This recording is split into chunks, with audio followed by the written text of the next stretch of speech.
a little bit of, a little bit about yourself before we begin with the workshop. Thank you, Vimala, and good afternoon to all the people who have joined here. It's a great pleasure for me to be on this session. Briefly, I am from Bangalore. I was born in 1955, born in Bangalore, studied in Chennai, IIT Madras, and then worked for, I think, overall more than 4 decades. Okay. And I've been working as a corporate trainer in HAL in the last part of my innings and before retirement in 2015. And after that, I continued to do some of this work in training. But the more interesting work that is connected to what we're doing today is that I started to learn about this concept called the learning theater. And this is a combination of both the Antaranga yoga and the folk theater, actually. So this has helped me to do a lot of things about myself, about my own understanding of myself. And I thought I should share with you this part. I'm also a caregiver, and also I'm a member of the Karnataka State Mental Health Authority also. So I'm talking to you with experiences that I can share through this session. Thank you very much. So before we get started, can anybody just raise your hand if you are a caregiver or have been a caregiver? Just raise hand just to see a dipstick as to how many caregivers are there with us today. Have you been a caregiver, or are you a caregiver currently? Or a well-wisher of a caregiver? Please raise your hand. So there is a reaction button below, so that's where you can raise your hand.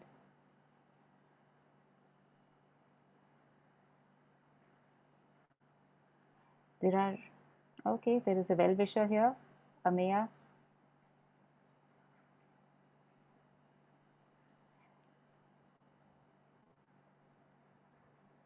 Okay, Nabia is a caregiver. I am a long-distance caregiver, so.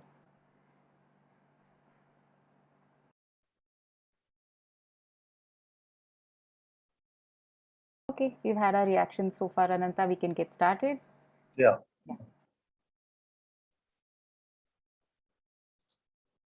So I think we'll go to the content slide straight away so that we can start off the session.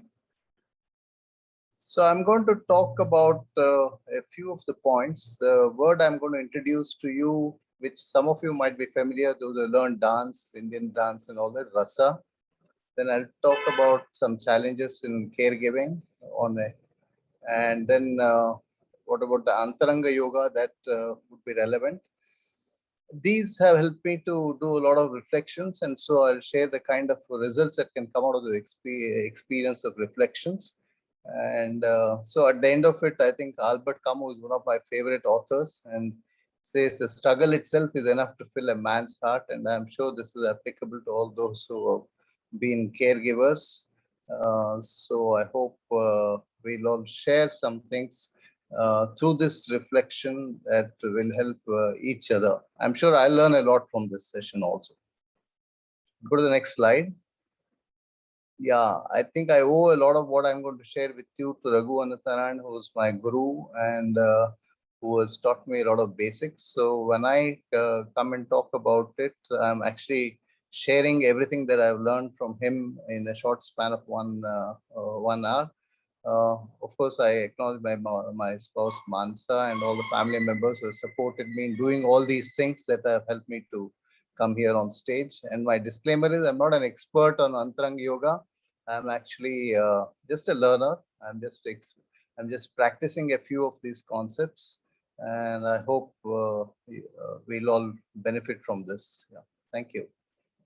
Next slide, please. So we already had something. If somebody still wants to respond to this question, you can say yes or no in the chat, whether you're a PMI or a person with who knows a caregiver. If someone still wants to add to this, it will help us to know where, to whom we are talking in a way. That's all the. I think we can keep getting those answers. So what I'm going to do is I'm going to narrate to you very uh, something of like a story. So I'm going to talk to you about a third person narration of a person, and you're going to close your eyes preferably and listen to what I'm saying. And after the narration is over, you can just enter in the chat one word of how you feel at the end of that or during this narration. And also, if you can observe your body as you go through the narration, how you felt in the body, you can share that also in the chat. So please close your eyes. It was a holiday. I was on the hills. I had come the previous morning, previous evening. It was somewhat dark, so I didn't see around me what was around. I just went back to my room after my dinner, and I slept peacefully. I woke up early in the morning to the sounds of the birds, and I just sat up slowly. I put on the light as it was still dark inside. I opened the door, got a whiff of cool air, and I said, let me just stretch myself and walk out and see what's around. I went out, found a place to sit. The place was facing the east, and I could see the sunrise, the first rays of the sun coming out from behind the hills. Very peaceful, very quiet, except for the sounds of the birds. A slight breeze was providing me the cool air that I had been longing for. Just sat quietly, felt the sounds around. I just relaxed as never before in the past few months. I closed my eyes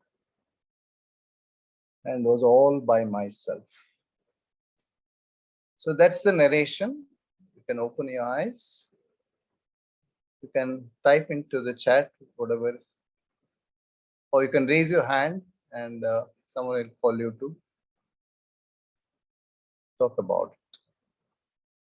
Did you observe anything about your body? Did you feel anything?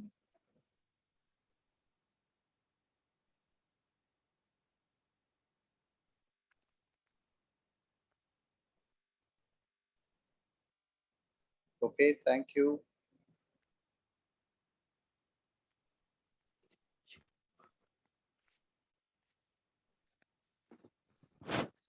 Very nice to hear this, see these responses.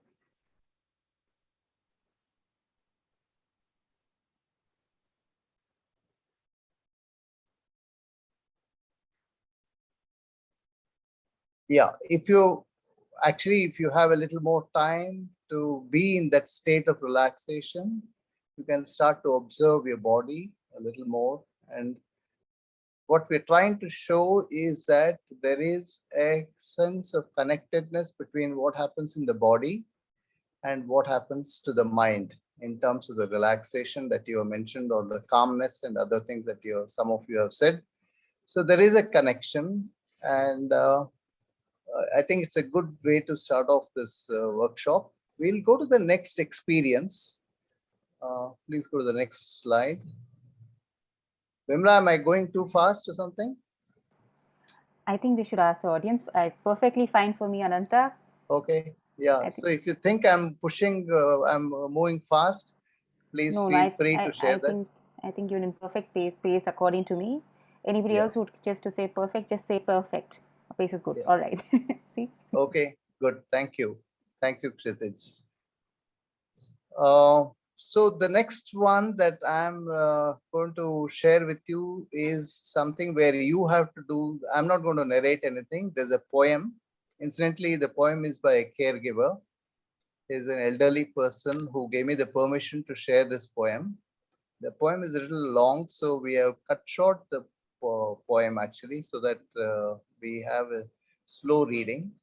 You're going to read the next slide, which contains the poem. Read it slowly, line by line. Feel the experiences in your body as much as you can. You can read it loud or you can read it softly.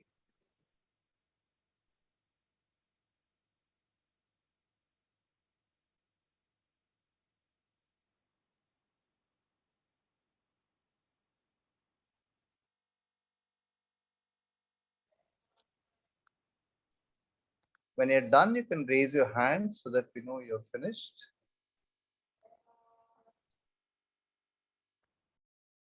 Don't rush.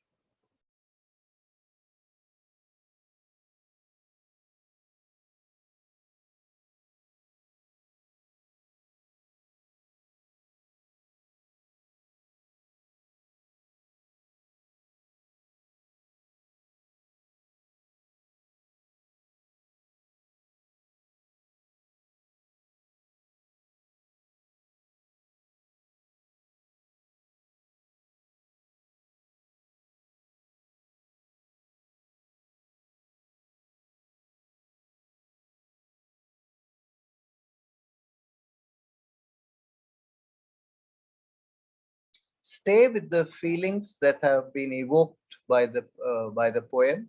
Stay with it.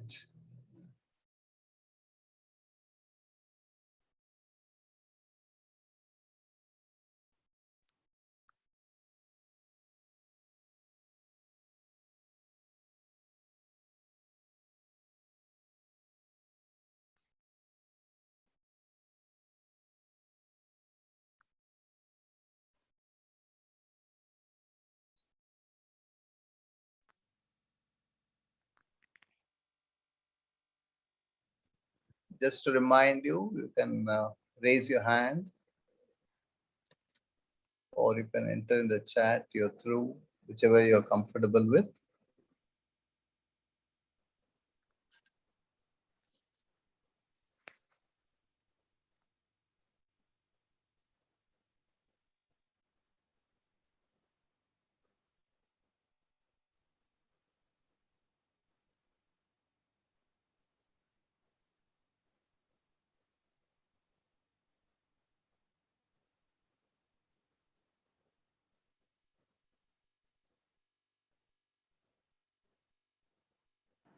Anantha, I think you can move on. Okay. So I think a Yeah. few people Okay. have raised hands. Yeah. So this poem would have evoked a very whole different set of feelings.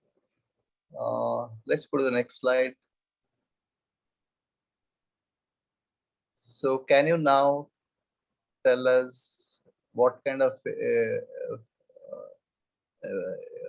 feelings were evoked by the poem? Can you just do the same thing like last time? Share it on the chat. Or if you want, you raise your hand. We would like to hear also from you what kind of feelings got evoked when you read the poem.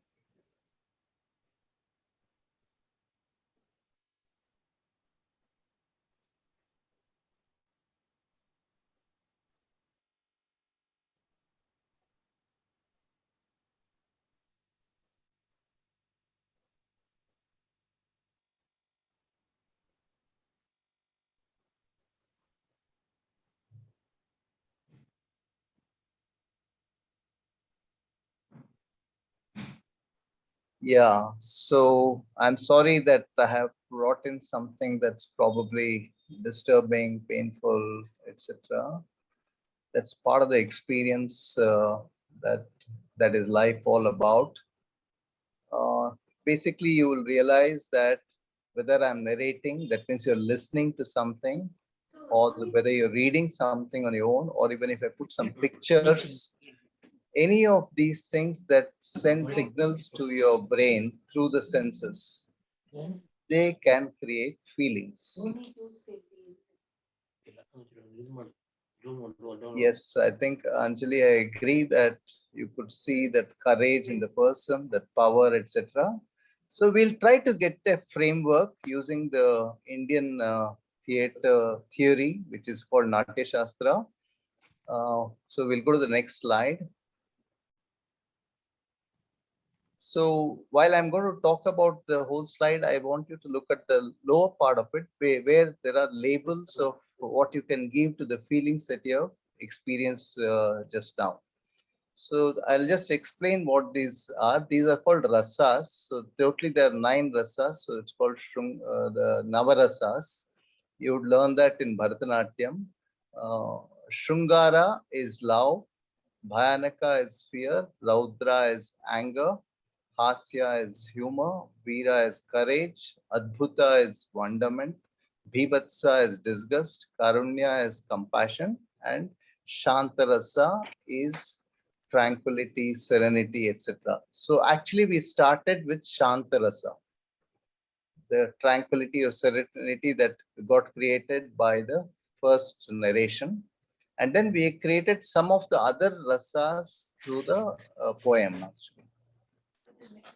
Now, what I would like you to do is to take a little time to go back to those feelings that you experienced in the poem and before that in the narration and label them so that you get familiar with how to label these feelings so that we talk a common language. Okay, so can you use this? We can go to the next slide. Label this. So just for your convenience, I've again put these same words so that you can refer to them.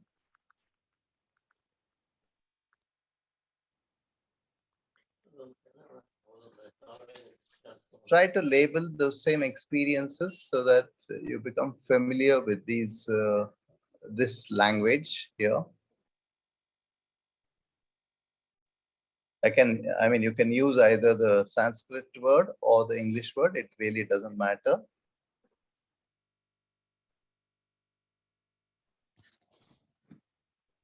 So Kshitij is talking about Bhayanak and Veera. Yeah.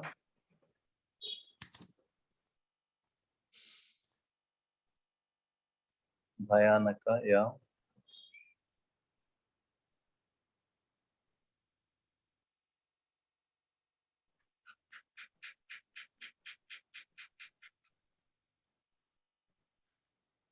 Thank you very much for all these entries on the chat because it helps us to understand how the workshop is being received also. Now, the idea is not just to learn labeling, but to understand a few things about feelings. First is these are all natural processes. All these feelings are what our body and mind are endowed with. They respond to what are the signals that come from outside. I just want to add a little bit of interesting things for you that Shantarasa, often we mistake peace means absence of emotions. But according to what I have learned from the folk theatre, Shantarasa is the total mix, total combination of all the rasas.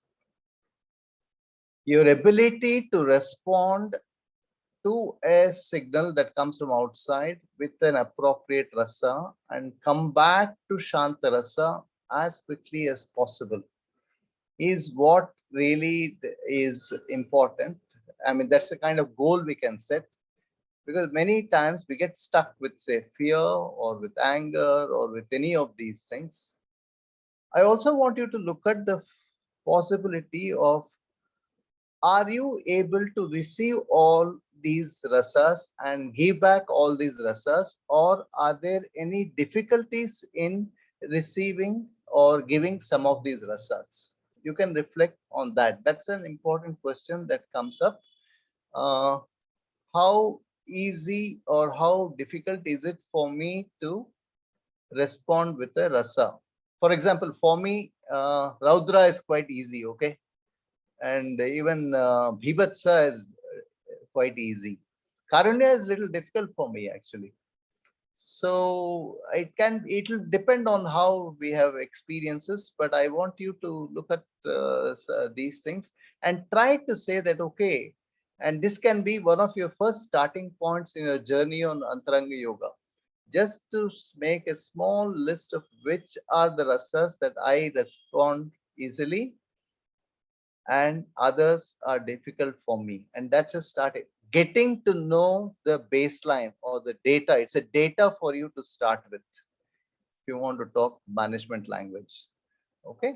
So you can do this as a starting point to say, yes, fact is I'm endowed as a human being with all these rasas, but I am not able to receive or give some of these rasas as easily as others. Okay.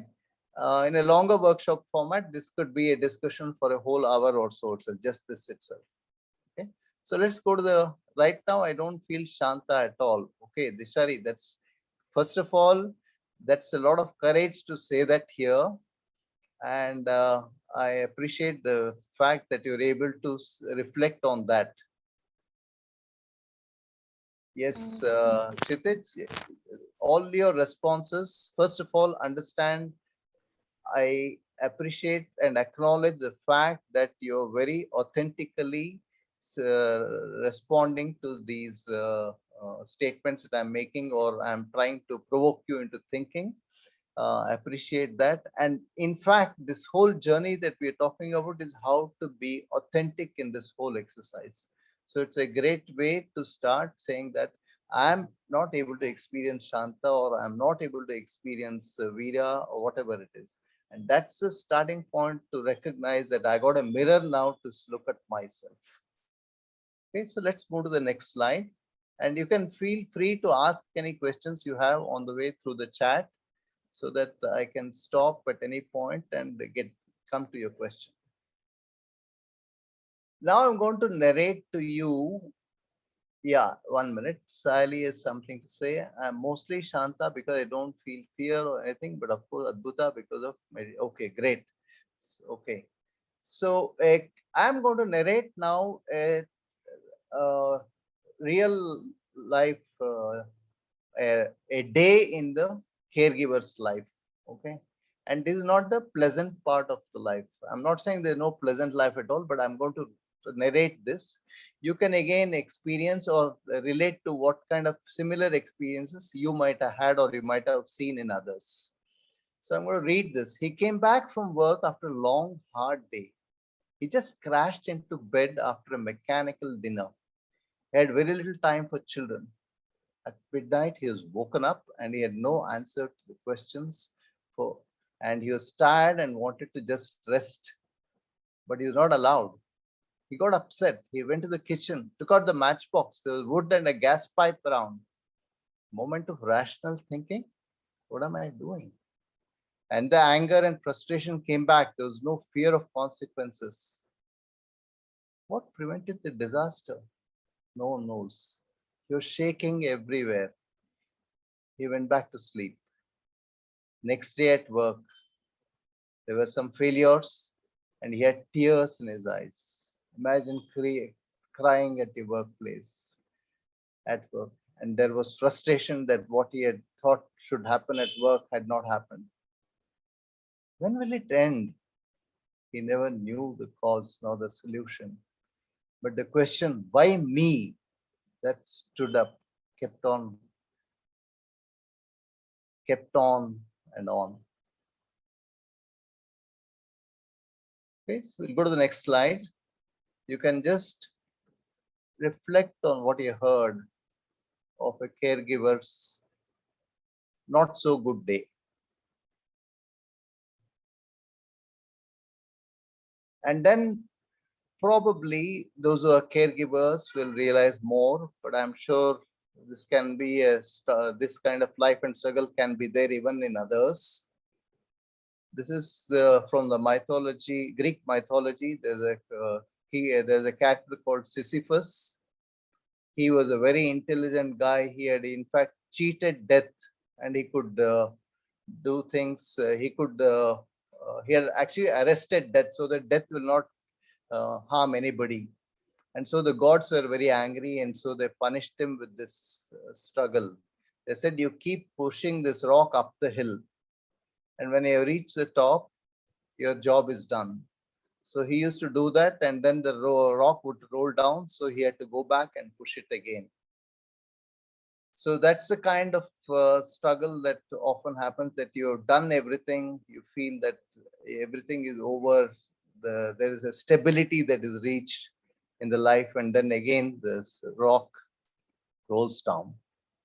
And so the person who's taking care of the mentally ill person, his family member, he chose the dharma of acceptance and duty. It's my duty to push the rock up the hill. And what kind of a feeling kind of resonates with us? He's just doing his duty. He has no choice. He's got a lot of patience, and he tries to show that is normal. Life is normal. And then the courage comes when actually he has to come back down the hill and say, let me start again, because the rock is down again. So you will see again that courage, the pushing the rock can be frustrating. Bhibhatsa can be there.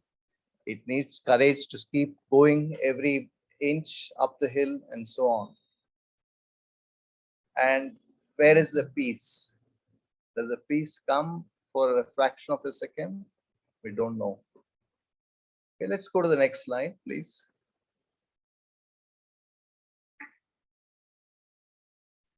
Now I'll switch to the other part of this workshop, which is about some aspects of Antaranga Yoga.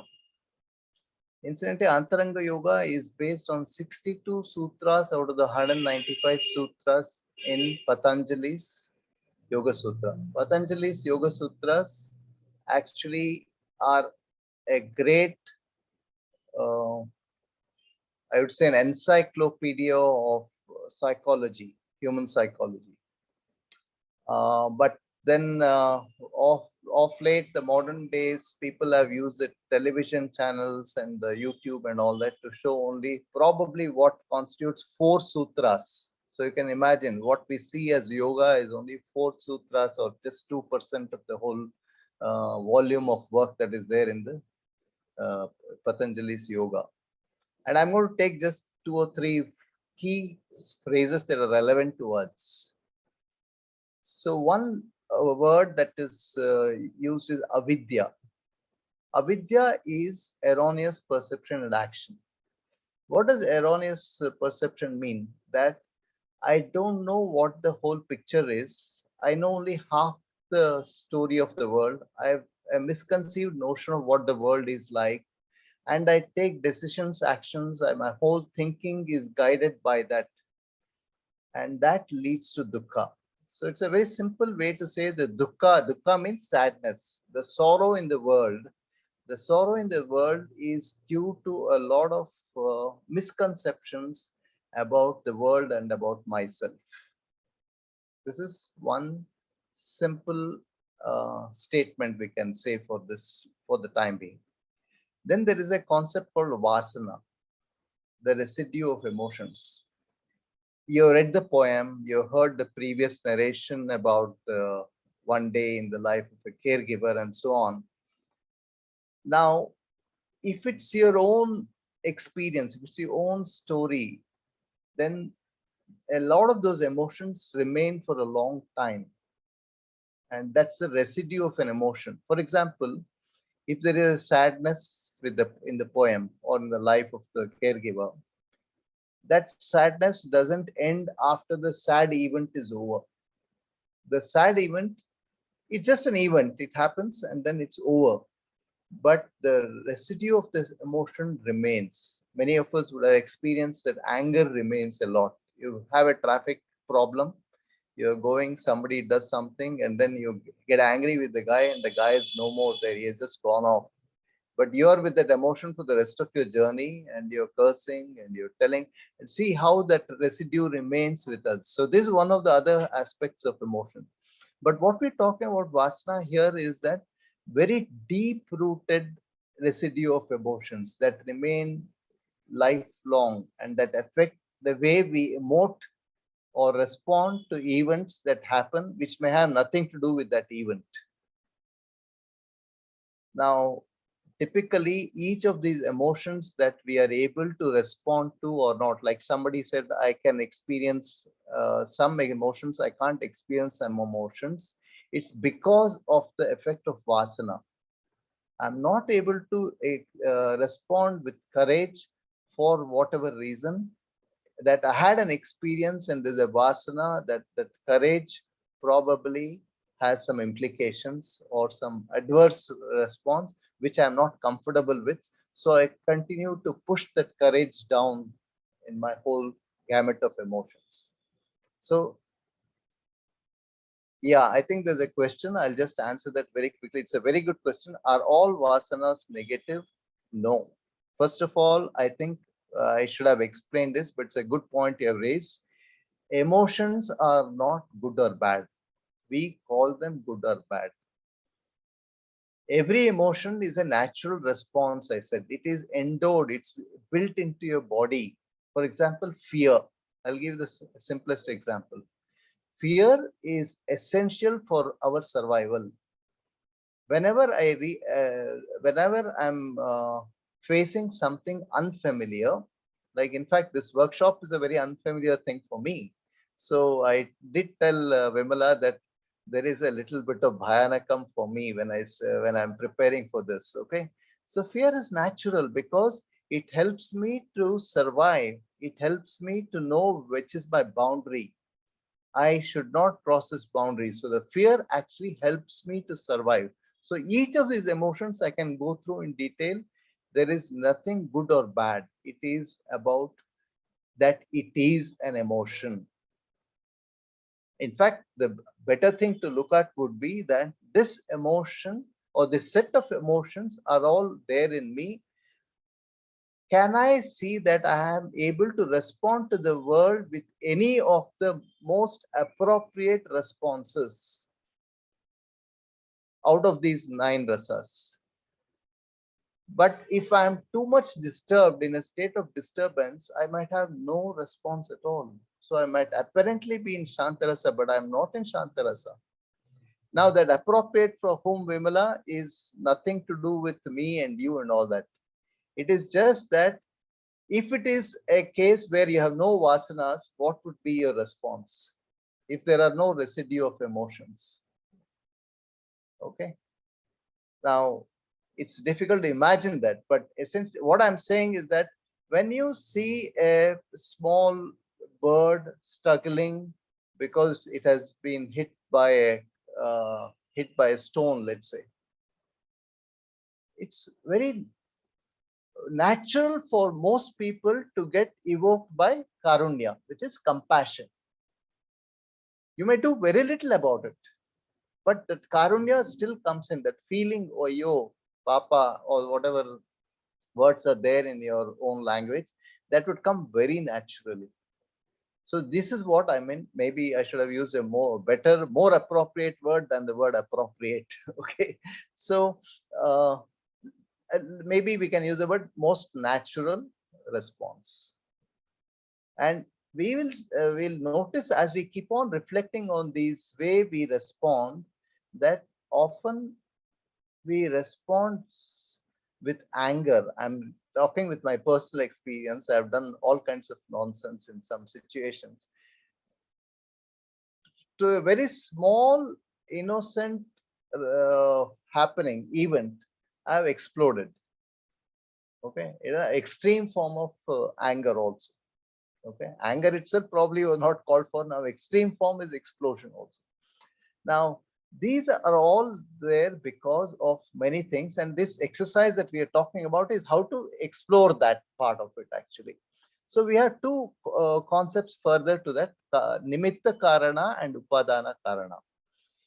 Nimitta Karana is explicit cause. You'll understand that Indians' philosophy and psychology, as in given in the yoga and Sankhya Shastra and all that, they are actually quite non-linear in their way of dealing with these matters.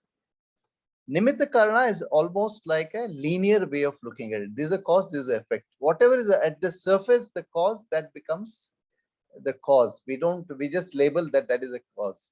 Somebody came in the way of my scooter suddenly, so I get angry and I justify it, saying that fellow came in the way, that's why. Now, anger is, you can justify it because you want to feel nice about it, but the fact is that he came in the way. And the other fact is you got angry. That's all. Now, how they are connected is because he came in the way, I got angry, is all that is coming in. We are adding that because in the middle.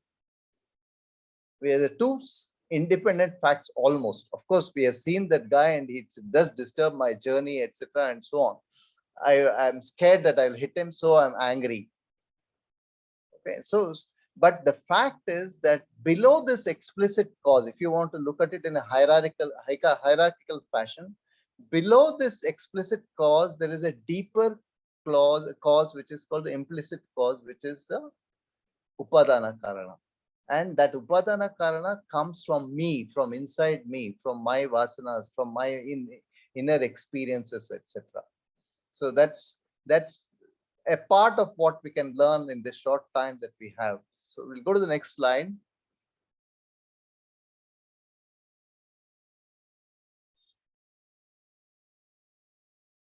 So I'll connect the two things that we have said earlier. We talked about dukkha. What is dukkha and what is sukha? We can spend a lot of time on discussing that itself, but for simple purposes, let's look at dukkha as something that creates sadness, that creates sorrow actually. And it's sorrow because we feel humbled by it. We don't know what to do with it. We are helpless and so on. Pulin Garg was actually a professor of IIM Ahmedabad, and he was a guru for Raghu Anantha Narayan. And he was one of the persons who actually connected some of the Western thoughts with the Indian yogic system when they worked together. And that is how the whole, in fact, this slide you can say was one of the starting points for the whole of the Antaranga yoga, how they could pull out those understandings from Indian system of psychology. So he said, articulating the unarticulated. That means there are many things we say, but for example, some of you have said some things that you probably would not have said in a normal setting. That I'm not, I don't feel sadness, or I don't feel courage, or I don't feel karunya, whatever it is. Those are things that you're articulating which you have not articulated or you not normally articulate. Okay. Similarly, seeing the invisible. When I start to see that some of these feelings within me are not uh, I won't use the word balance. Some of these feelings I'm not experiencing as much as I experience other feelings, let's say. So then I'm seeing what is been invisible so far. Owning the disowned, I own the fact that I get angry. I don't disown it, because we can label anger as a bad emotion, and we can say that I don't want to be an angry, I don't want to be looking like an angry man, so I hold back my anger. I can do that. Okay. But then owning my anger opens up a lot of things. I can share that part with you. The whole part of this reflection that we're talking about is owning what I generally disown about myself. I'm a shy person. I was a shy person, sorry. Okay. But when I started to own that the cause of that shyness, I can use the term which we have learned just now, upadana karana for the shyness is that actually I was scared to expose myself. I was scared of my own vulnerabilities, maybe. Then I'm owning the disowned. Okay. So similarly, acting the withheld, I hold back my actions. For example, for me, I can feel compassion, but acting on my compassion is not easy. I might see somebody hurt on the road or something, but to go and pick up help and all that, I'll let others do it. I would just wait. I'd watch. I'd have all the feelings of karunya, but I would not go and act for whatever reason. I mean, I can talk about reflecting on that itself. Now, when I reflect on this and then say that maybe I am not confident about myself, about what I should do. Maybe I am not comfortable doing this act of helping somebody. Maybe I don't like blood, so I don't want to go near that. So I hold back my actions. Now, when I act on what I hold back, then I'm a different person. I've already changed. And that's how, those are the steps by which I can end my dukkha. This is just a brief explanation of this slide. We'll go to the next slide to see it a little more pictorially also. Can you go to the next slide, please? Yeah. Now, this picture of on the left side gives you a simple picture, and I think you should try and keep this picture in your mind. It's a very easy picture.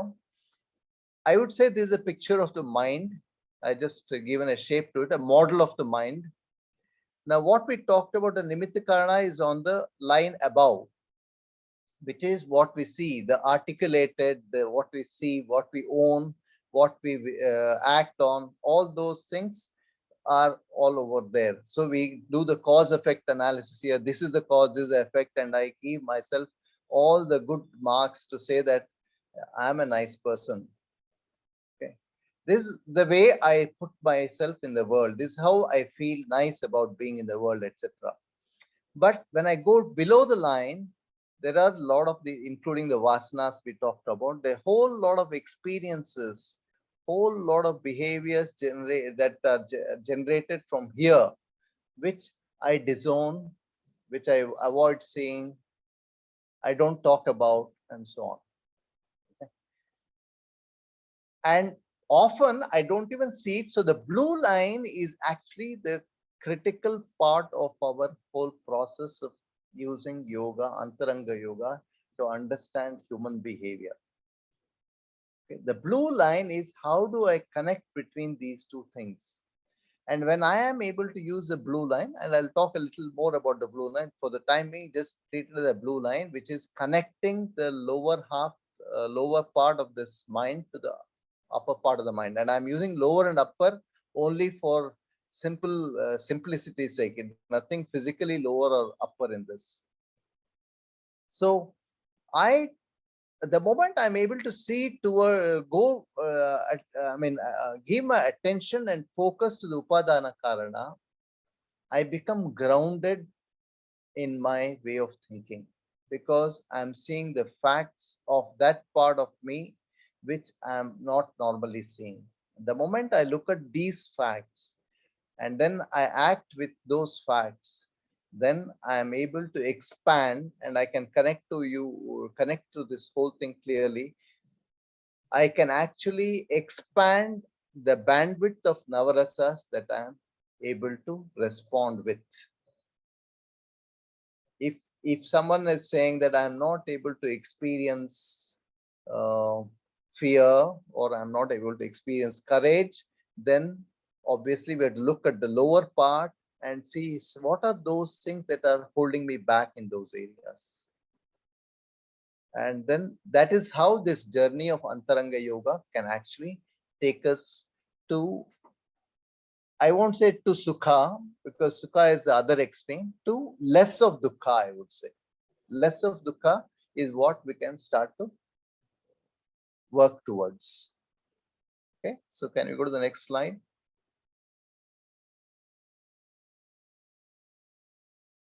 Yeah, there's a very nice question. I think, Vimla, thank you for this. How does one tap into an just 1 minute, let me read the question.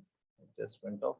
How does one tap into an unconscious emotion? Any tips? Okay, I'm not very good at giving tips, but let me try and respond to what you had to say, what I think is the appropriate answer for this. Let me first go to the practices that are there. I'll go to this. What are the practices in Antaranga Yoga which will help me to do this. I think let's talk about, maybe that becomes the starting point of the tips, Vimala. First is slow breathing and observing the breath, observing the body. If you ask me, the entirety of yoga can be just summarized in just this practice. That's why pranayama is a very important aspect. But then when you look at pranayama as a physical process, it's got a different result. Of course, it has got its benefits. But when you use it for the way I'm explaining it, like I told you in the instruction also, observe your body. So if you can use and what is it? Such a simple thing. We are using the basic, the most fundamental living process, which is breathing in and breathing out. Okay, it's a fundamental living process. This fundamental living process, if I can live with it, I can just observe it, be with it, feel what's going on in the whole process. That means I'm just taking the seat. I'm going to view myself through a camera and see how is this body breathing. That's all. The more you practice this, the more you will be able to see many of these unconscious things and conscious, but it takes a long time. Let me tell you, it doesn't come just quickly. But you have to keep on focusing on the body, how it is responding. Because the moment you're able to do this, you also learn to observe your body and your way you're reacting to what's going on with others when you respond to others. You develop that ability of having a camera with you to see yourself. What did I do just now? It might happen that you might get angry. I'm not saying you're not going to get angry or you're not going to get scared or anything like that. But, or I mean, I'm just using only those two rasas. It's wrong actually. You can take anything, even just love. You can talk about adbhutam. You can talk about any of these rasas actually. How am I feeling that? It's not only feeling, but how am I feeling it? So the more you get to look at these responses, you also observe that observation process itself changes the way you deal with things. That's actually a very, very interesting breakthrough that happens actually. The observation process itself changes the act, changes the way things happen. You might say I'm talking some magic or some spurious things and all that. I'm talking with experience that when I started on this journey, and I can share with you, at some point in time, there was some emotional intelligence exercise and all that. And I took a test and all that. I had one of the lowest emotional intelligence scores in my class of adults of above 50. Okay. And it shook me up actually. I thought I was a reasonable guy, and then I realized that this emotional intelligence somewhere I'm pretty low, and so that also became an input for me in this whole process actually. And that process of being able to look at myself deeper helped me to look at the things that I'll talk about in the next few slides. So coming back to your question, Vimala, how does one tap into an unconscious emotion? First, I had to become conscious that I'm unconscious about it. I had to become aware that there are some emotions I'm not able to respond to. Okay. When I start to look at that and then say, okay, and then I'll show you a few other things in the next slides, then you'll get the answer, hopefully, for the whole question as we go along. And just let me know how are we doing on time. We have 10 minutes to go, Anantha. Okay, fine. Thank you. So let's go to the next slide. So one thing that we observe, we got a feedback also during the workshop, was a few said, I'm stuck with this, I'm not stuck with this, and so on. So this is a word that I'll use here. I'm stuck with certain feelings. I'm stuck with, let's say, adbhutam. That everything I look with curiosity. Okay, I'm taking a very interesting angle to it. Adbhutam is not a negative emotion generally. It's a curiosity. It's a wonder. It's like twinkle, twinkle, little star, how I wonder what you are actually. So if I'm always wonder stuck, if I'm stuck in that, what happens to me? I can't get into actions very easily, possibly. People may not connect to me because this guy is all the time talking about something wonderful and all. We don't see that wonder here. Okay, so sometimes I might be actually talking irrelevantly, I might be talking unrealistically, and people may not know how to connect to me. And I have a difficulty connecting because I'm stuck with it and I don't know how to respond with other emotions in those situations. So I'm using the word from stuck from that angle. So here I'm talking about how the person we are talking about was hesitant. He was stuck with being hesitant. And then the deeper reflections through the processes that I talked about of inquiring about why is it that I have this hesitancy and so on, so on, brought out a very simple answer. He realized that I got a lot of shoulds in my life. He should be like this, I should be like this, they should be like this, company should be like this, road should be like this, family members should be like this, bosses should be like this, subordinates should be like this, and so on, so on, so on. Okay. The moment this should is there, then I am actually creating boundaries for myself. I'm creating boxes for each person. When I create boxes for each person, I cannot have a free flowing relationship with persons. And so I'm feeling that free flow not happening. So I'm stuck. I don't know what to do with it. So that's just an example for you to say that how the reflections can then go deeper into those aspects which are below that line. And that's what the blue line is. It's trying to create that connection between the unseen, unfelt parts to the bring it to the levels of awareness. Okay. So next slide, please.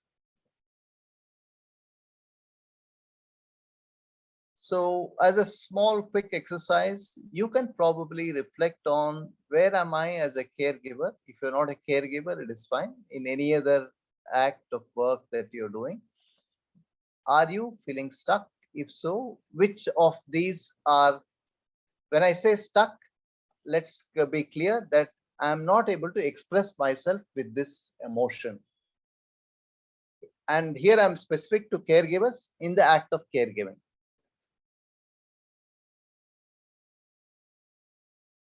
You can again enter in the chat.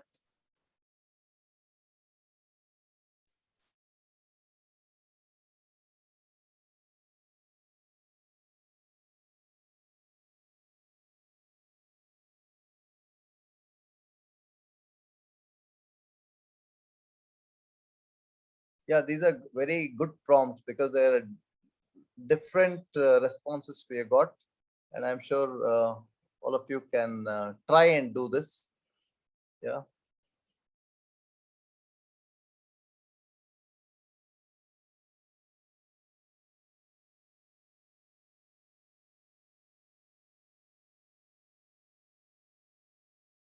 Shall we give a little more time?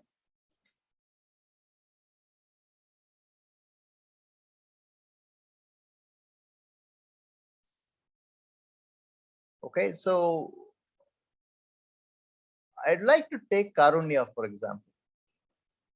Okay. Is too much of Karunya good or bad? I'm not asking a good question, by the way. Uh, but I'm saying if I'm stuck with Karunya, is there something that I'm losing out on?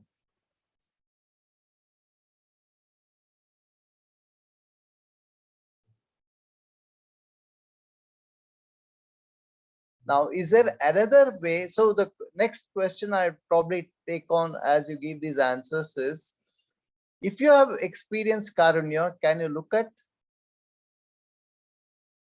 can you look at responding without karunya? Is there another way to respond?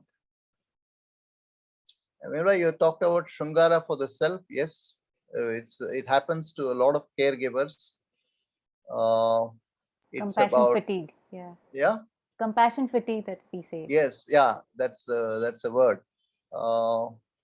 Essentially, what I'm trying to bring out is exactly. I think you talked about it. In our kind of enthusiasm to be very helpful, we actually bring in more control. If you observe carefully, we actually trying to control the person, and because we are trying to control the person, we are actually curbing the ability to be independent. Okay, so these are all very connected things. So if we can only start to look, I'm not saying just do labeling. Beyond labeling, go around to ask, where am I stuck? Is there another way to respond? Can I experiment with that way to respond? And if you can do that, then you will start to expand. Again, I keep repeating this, expand the bandwidth of responses through the different rasas. The moment I'm able to do it freely. See, the rasas have to be evoked without thinking. Please remember that also. If I think and say, okay, I'm not responding with Shringara, so let me try Shringara, it will be a fake Shringara. Okay, so it cannot happen. That's not an emotional rasa. That's not a rasa at all, actually. It is my ability to let go and respond as it as it comes out. I don't have to copy somebody else's response. Let my body respond. In fact, the easiest way to do is to respond with the body. The body actually tells you many things that you're holding back on. Okay, so I think we have come almost. No, I have a question, Anantha. That's why I Yeah, raised my okay, hand. please go ahead. So many times all of us are conditioned. When I say conditioned to respond in a particular way, it's what is acceptable, what is not acceptable, right? So we live in a society which talks about good behavior, bad behavior as children in schools, right? And in at home, the consequences to bad behavior Yeah. or wrong behavior. Yeah. So to be natural, which becomes very hard then, because we do not know how are we actually responding. Is it because of the conditioning for all that we've had through schooling and all our lives, or is it ourselves? So how do you respond to that? So first of all, it's a combination, but the simple thing is it's all the upadana karana we have to explore, the implicit causes. And I think the vasanas have a big role to play in this. In fact, beyond just our conditioning in school and all that, we do talk about the archetypal energies that are there within us and so on. That's a whole different thing that they'll take a long time to talk about, but that's why I didn't bring it in. But since you brought this subject, there I start to recognize that there are certain archetypal energies within me, and those are actually the ones that are most natural for me, that will come. Okay, if I keep on holding back those energies, I probably am causing some harm to myself unknowingly. Okay, so it just that I start to become aware of more and more causes of what I'm doing, what I'm not doing, what I'm seeing, what I'm not seeing, what I'm allowing to happen, what I'm not allowing to happen. And in fact, even that itself will show how much of defensiveness I'm bringing into play, how much of protectionism I'm bringing to play, and so on. So we can look at all these facets of my behavior. Okay. So I think, what's the time like? Yeah, I think we're like It's done on about an hour. time. So Yeah, we I finished an hour. have a lot of details. Maybe you can share the slides with people who are interested in Sure, going through some of these things. absolutely. We'll go closer to the Last end of slide, it. right? Yeah, Yes. last but one slide. Yeah. Yeah. So the La- last but one. Yeah. The One slide before this one. Yeah. previous Yeah. one. Yeah. Just to conclude. Yeah. No, you're gone. It'll go the other way.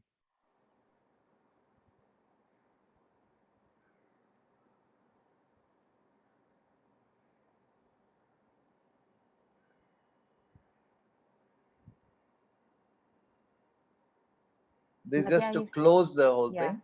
Yeah. Nabhi, are you sharing screen again? Yeah. Yeah, sure.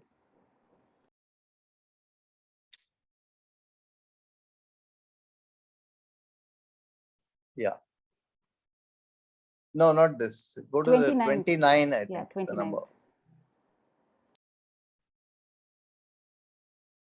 You're going, you have to go down. You're going up. Last Okay. but one. Last but one, Nabhi. Last but one. Yeah. Okay, okay. I'll just check it out.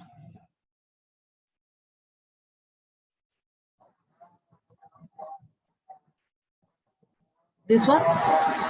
Yeah. Okay. Lessons learned. Yeah. So I thought I'll summarize all this to talk about what we can get out of these reflections and these practices. First, I talked about slow, deep breathing. You can extend it to observing the rasas that you get.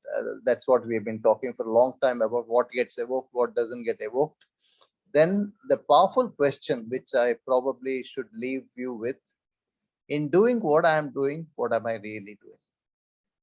This is a question which I took a long term time to understand. Okay, so I would just say that you just put this question somewhere and keep referring to it. After some time, you will probably get it. This is a highly reflective question. This is where you go from the implicit cause to the from the explicit cause to the implicit cause, or the nimitta karana to the upadana karana, and then this will kind of reduce the level of avidya. I'm not saying avidya is going to vanish. All of us will continue to be in avidya as long as we are alive. So it's not that we suddenly become vidya and all, but avidya will reduce, and therefore dukkha will reduce. Holding on to the causes of dukkha is what creates a double bind. So that is another reflection that we can talk about. Why are we stuck? If I change, I have a problem. If I don't change, I have a problem. And that's the kind of double bind in which we block ourselves. That's where we say that I can't change, because if I change, this will happen. I keep telling stories. And you need courage.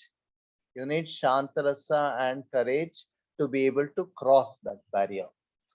And you need a space in which you can't do this everywhere. You need to create a space. That's the kind of workshops that we do, actually, where we create a safe space for such actions, that you try it out here. Emotionally, psychologically, people here around will support you. They will not criticize you, comment on you, so that you feel free to do what you want to experiment with.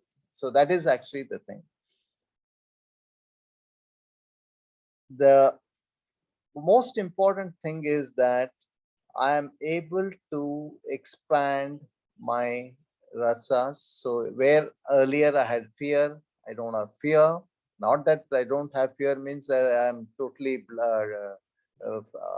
out of fear at all, because fear is necessary for me to survive.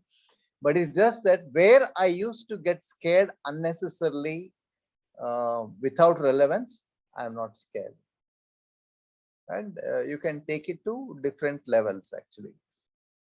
So if you do all this, and if you're able to get into a state of serenity, of peace, of shantam, and then from there respond to the caregiving role, the role of a caregiver does not call for only a few of the rasas. It calls for all the rasas to be there. In fact, as somebody was talking about, humor is very important. We often think that we should be sad. We are born to be sad. It's our karma and all that. So we get stuck with sadness or a show of sadness. But I think we have to get over it and say humor is as important. Adbhutam is as important. Shungara is very, very important. And Shungara, I'll just end with this. Shungara is unconditional love of all, like a mother to a daughter, to a baby, or whatever forms of love that you can imagine. Shungara is that pure love that comes, and that is something that is very important, as much to receive as to give. And that, I think, is where a caregiver can play a very big role in offering this Shantam and Shringara to the caregiver, in addition to all the others that we have talked about. Thank you very much. Vimala and Nabia, thank you for all the support, technical support you have given, and solid support you have given. I'm ending this with a picture again to tell you that even a picture evokes a lot of responses. You can reflect on what kind of rasas get evoked through this picture. Colors, basically. If you see this, it's just a lot of colors. There are, of course, you can say there are human beings around this picture and all that. So thank you. I'm open to answering any questions you have. Wish you all the best also. Do anybody have questions? You can unmute yourself if you want to ask the question.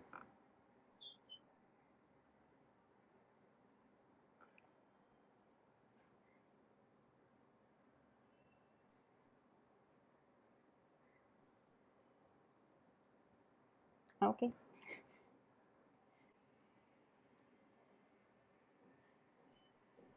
I must say that was a very thought-provoking session, Anantha. So it just leaves us with a lot of food for thought. Yeah. Makes us ponder about our emotions to understand where do we come from. So I think more than questions, I think it requires self-reflection a lot more. I think that's where the silence is coming from, but a lot of gratitude, right? So a lot of people saying thank you. So I would thank you for your time and sharing all the knowledge with us. Thank you. The slides can be shared with the Yes, people. I will share the slides. I'll upload it. So yes, Dishari says that she learned to reflect on the rasas. Wonderful session. Overall feedback, Anantha. Lovely. Oh, thank you, Vimala. Thank you. There's very another much. Vimla saying that, not just me. Vimla Okay, Govinda. yeah, I know, So, yeah. that. Yeah. Thank you so much, Anantha. Thank you. So I'm going to close the session now. Yeah, I'll or- just close the session. We can log off. Yeah. Thank you. Good afternoon, everybody. Thank you so much for joining us this balmy Thursday afternoon. My name is Vimla. I am a program coordinator with Caregiver Sati. And today we have a very unique experience where Mr. Anantha Agasthya is talking about learning to reflect on the self as a caregiver. A warm welcome to Anantha. And Anantha, if you could please talk about yourself and introduce your experience and exploration towards learning theatre.